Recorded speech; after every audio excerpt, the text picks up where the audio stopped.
Hello guys, welcome back to our channel. Today we are going to start first exercise of real number. तो दोस्तों कैसे हो, और आज के वीडियो में हम स्टार्ट करने वाले हैं first exercise of real number. So guys, हमारा पहले एक्सरसाइज का पहला क्वेश्चन है, फर्स्ट क्वेश्चन। सो गाइज, ये है पहला क्वेश्चन और आपके एनसीईआरटी के एक्सरसाइज नंबर 1 का पहला क्वेश्चन है, use Euclid division algorithm to find the HCF of this number and this number. 3 question है इसमें, तो हम सारे क्वेश्चन को करेंगे। तो दोस्तों, अगर आपने पहली वाली वीडियो हमारी नहीं देखी है तो प्लीज़ हमारे चैनल पे जाएं और यूक्लिड डिवीजन एल्गोरिथम के नाम से आपको एक वीडियो मिलेगा, उसको वॉच करें तो आपको समझ में आएगा कि हम यूक्लिड डिवीजन लेमा का यूज करके एचसीएफ कैसे निकालते हैं। तो बढ़ते हैं हम अपने क्वेश्चन की तरफ। तो हमारा पहला क्वेश्चन है,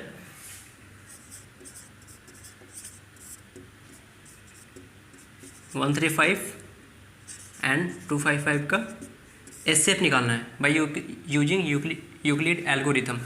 तो हमने बताया था कि सबसे पहले हम ये देखते हैं कि इन दोनों नंबर में से ग्रेटर कौन है। तो since 255 is greater than 135, then applying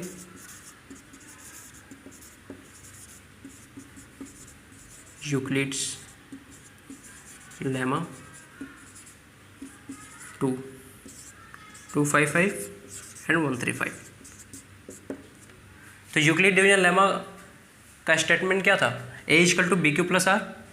तो यहाँ पे डिविडेंड का काम कौन करता है, जो ग्रेटर होता है। ठीक है, 255 इज ग्रेटर देन 135, इसीलिए 255 यहाँ पे डिविडेंड का काम करेगा और 135 डिवाइजर होगा।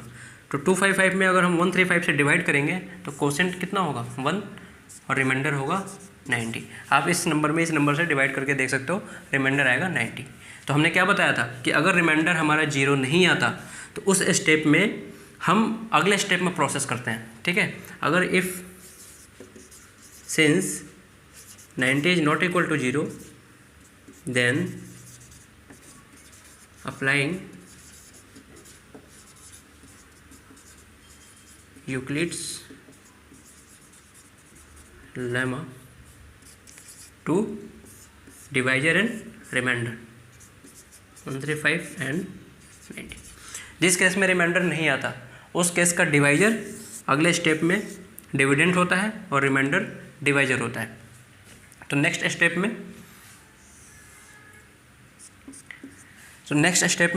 135 डिविडेंड होगा और 90 डिवाइजर होगा। ठीक है, तो 135 में 90 से डिवाइड करेंगे, क्वेश्चन कितना होगा, 1, और रिमाइंडर होगा 45। ओके, समझ में आ रहा है गाइस? ठीक है, यहाँ पे क्या है, since 45 is not equal to 0, then applying Euclid's division lemma to this and this 90 and 45। ठीक है, डिविडेंड क्या होगा, 90, 45 डिवाइजर। अब 90 में 45 से डिवाइड करेंगे तो क्वेश्चन कितना होगा, 2, एंड रिमाइंडर कितना होगा, 0। तो हमने क्या बताया था कि जिस स्टेप में रिमाइंडर 0 होता है उस केस का डिवाइजर एचसीएफ होता है।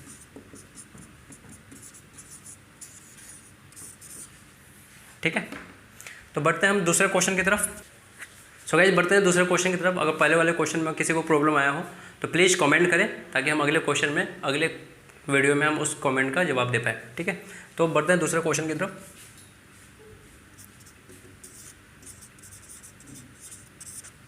दूसरा क्वेश्चन है,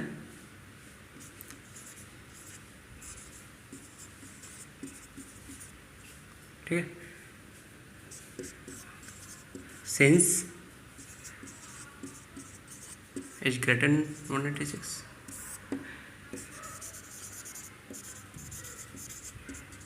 then applying Euclid's division lemma to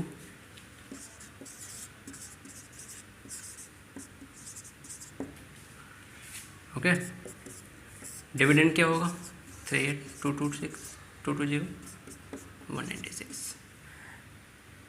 अब इस इंटीजर से अगर डिवाइड करोगे आप तो रिमाइंडर कोसेंट होगा 195 एंड रिमाइंडर होगा आपका 0। आप इस नंबर से डिवाइड करके देख सकते हो, आपका कोसेंट आएगा 195 एंड रिमाइंडर होगा 0। तो इस केस में क्या है, रिमाइंडर हमारा इसी स्टेप में 0 आ गया। तो इस स्टेप में, जिस स्टेप में रिमाइंडर 0 होता है उस स्टेप का डिवाइजर एचसीएफ होता है। तो दोस्तों है ना इजी ये क्वेश्चन। यहाँ पे हमने फाइंड कर लिया काफ़ी इजी प्रोसेस से कि एचसीएफ क्या 196, इस क्वेश्चन का एचसीएफ हमारा 196 काफ़ी इजीली आ गया। ठीक है, तो गाइज ये तीसरा क्वेश्चन मैं नहीं बनाऊंगा, इसे आप खुद बनाओगे। अगर आपको नहीं आता है, अगर आपको कोई भी प्रॉब्लम होती है इस क्वेश्चन में तो प्लीज़ कमेंट करना, हम अगले वीडियो में इस क्वेश्चन को सॉल्व कर देंगे। ठीक है गाइज, बढ़ते हैं नेक्स्ट क्वेश्चन की तरफ। ये है हमारा next question number 2। So that any positive odd integer is of the form 6q + 1, 6q + 3, 6q + 5 when q is some integer. So guys इस क्वेश्चन को कैसे सॉल्व करेंगे, सॉल्व करते हैं। सबसे पहले let A B the positive integer and b is equal to 6. Let a be the positive integer and b is equal to 6. Okay.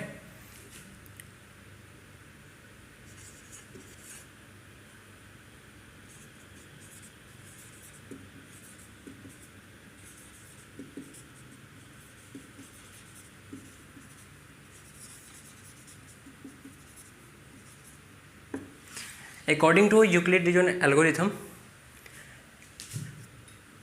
Algorithm का स्टेटमेंट क्या था, a = bq + r। Okay, where r is greater than equal to 0 and smaller than b। Okay, अब यहाँ पे r की possible values क्या हो सकती हैं। ठीक है, यहाँ पे b = 6 है तो r की पॉसिबल वैल्यूज क्या हो सकती है। कभी भी r b से छोटा होगा, स्मॉलर देन b। अगर b 6 है तो r का मैक्सिमम वैल्यू क्या हो सकता है, 5। ओके, तो where possible values of r is, या तो 0 हो सकता है, 1 2 3 4 5, या तो 0 हो सकता है या तो मैक्सिमम 5 हो सकता है। 5 से ज़्यादा नहीं हो सकता क्योंकि हमारे यहाँ पे b का वैल्यू हमने कितना माना है, 6। ठीक है, तो 6 से ज़्यादा नहीं हो सकता। ठीक है, तो हम ये करते हैं,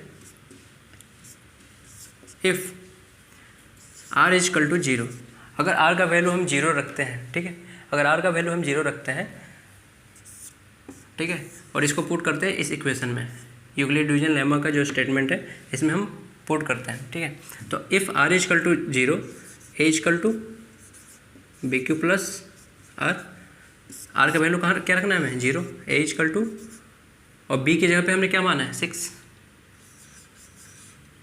b की जगह पे क्या माना है, 6, q + 0, तो a = 6q। सो गाइज कोई बताएगा इसमें 6q इवन नंबर होगा या ऑड नंबर होगा। ठीक है, यहाँ पे क्या है, 6q, q पॉजिटिव नंबर होगा। अब 6q की जगह पे हम अगर 1 रखते हैं तो क्या होगा, 6, q की जगह पे अगर 2 रखते हैं 12, q की जगह पे 3 रखते हैं 18, q की जगह पे 4 रखते हैं 24, q की जगह पे 5 रखते हैं 30। तो फ्रेंड्स क्या देख रहे हैं आप, q की जगह पे हम कोई भी वैल्यू रखें, यहाँ पे वैल्यू इवन आएगा। ठीक है, तो इसे क्या पता चल रहा है, ये जो टोटल वैल्यू है किस में होगा, इवन में होगा। ठीक है, इफ़ r = 1, अगर हम वैल्यू r = 1 रखते हैं देन a = 6q + 1 होगा। अब ये वैल्यू इवन होगा या ऑड होगा, तो आइए देखते हैं। 6 क्यू के जगह पे अगर हम 1 रखते हैं देन +1 इक्वल टू 7। 6 क्यू के जगह पे 2 रखते हैं +1 इक्वल टू 13। क्यू के जगह पे अगर हम 3 रखते हैं टोटल वैल्यू कितना आएगा 90। ये टोटल वैल्यू क्या आ रहा है ऑड। यहाँ पे क्यू के जगह पे हम कोई भी वैल्यू रख दें ये टोटल वैल्यू हमारा ऑड होगा, ठीक है। तो बढ़ते हैं next. If r equal to 2 तो ए इक्वल टू 6q + 2।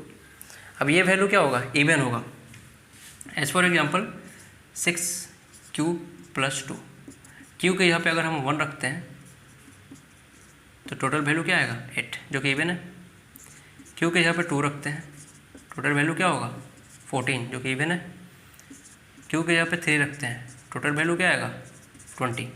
इसे क्या पता चल रहा है ये टोटल वैल्यू हमारा क्या होगा इवन।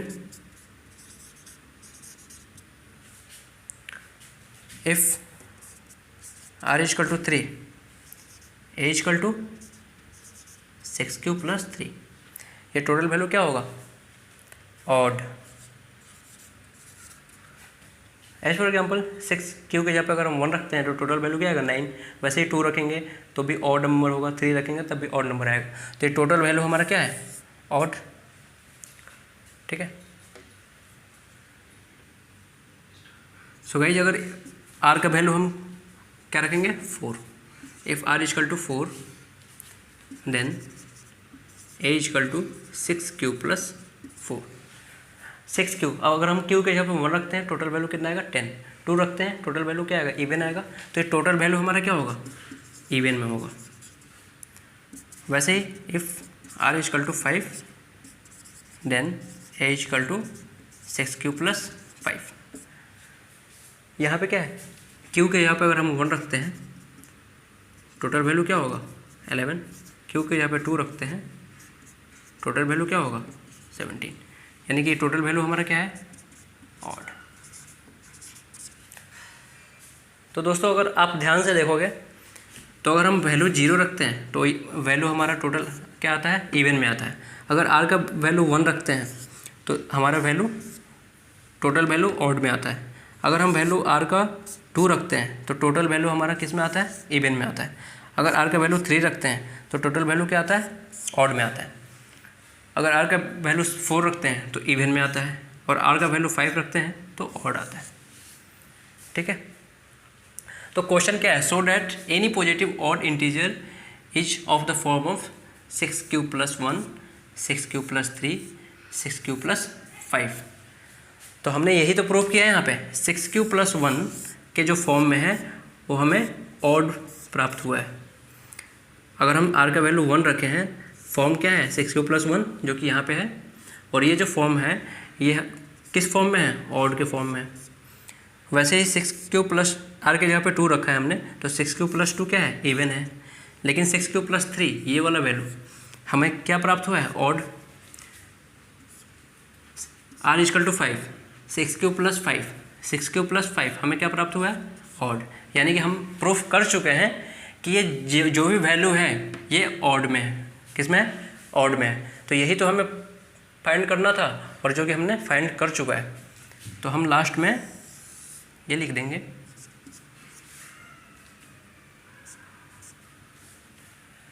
फॉर एनी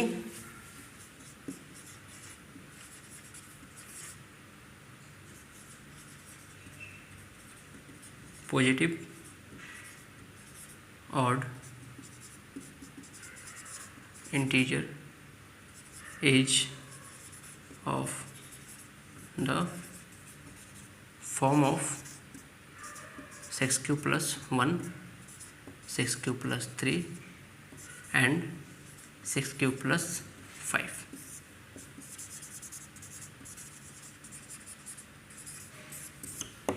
ये है complete solution second number question का। तो गाइज आपको ये वीडियो कैसी लगी, आपको ये क्वेश्चन जो मैंने बताया समझ में आया।